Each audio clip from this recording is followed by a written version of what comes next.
beg your pardon? Was the middle chunk under 25 or what? Yeah, they're proportional. So each of those bricks, if you could look at it more closely, they're each 5 years. Yeah. So you have 12 blocks before you hit the over 60, or 11. Ow. The Japanese now live longer than anyone else, with men averaging 78 years and women 84. And with increasing education, we find that disability rates among the elderly have been dropping steadily. That is fabulously good news. It's a revolution in human demography. It means that people of 60 have the function of people of 40 at the beginning of the century. But this good news is tempered by the sobering reality in aging countries. There will soon not be enough young people entering the workforce to support those retiring. Not only will there be fewer workers, but as the population declines, there will be fewer consumers. It's going to be extremely hard for businesses to make a profit. When businesses don't make a profit, they don't pay taxes. And when taxes don't get paid, you can't support the welfare state. And so the older countries face such a huge problem financially that they really could undermine the global economy. To keep its workforce from shrinking, an aging country like Japan will need to take in 600,000 immigrants a year. Yet the Japanese resist, obsessed by preserving their own ethnicity. In stark contrast, America's workforce continues to grow as a result of immigration.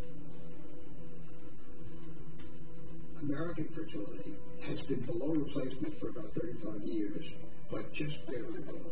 But we take in about 1 million immigrants a year, and in the next 50 years, they and their children are going to help America grow by about 100 million people.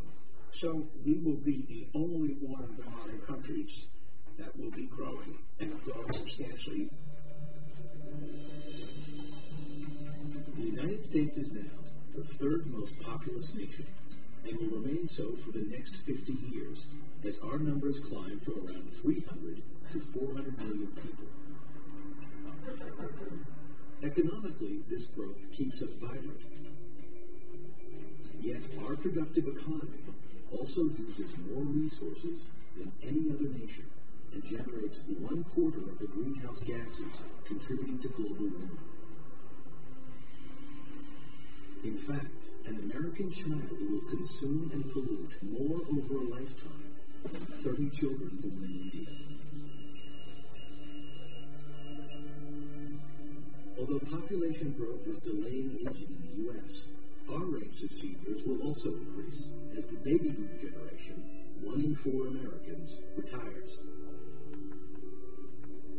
No other country will see as large a percentage increase in the elder population as the United States will, because our baby boom is larger than anybody else's.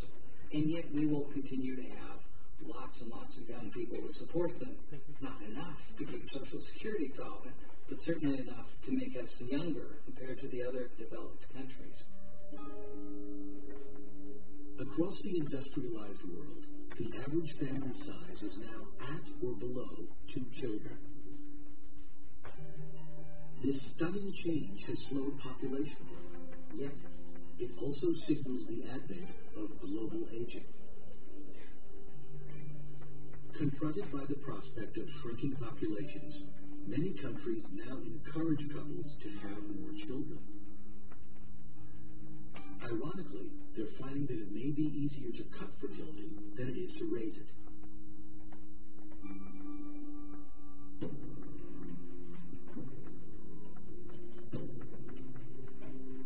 A startling demographic divide now confronts us.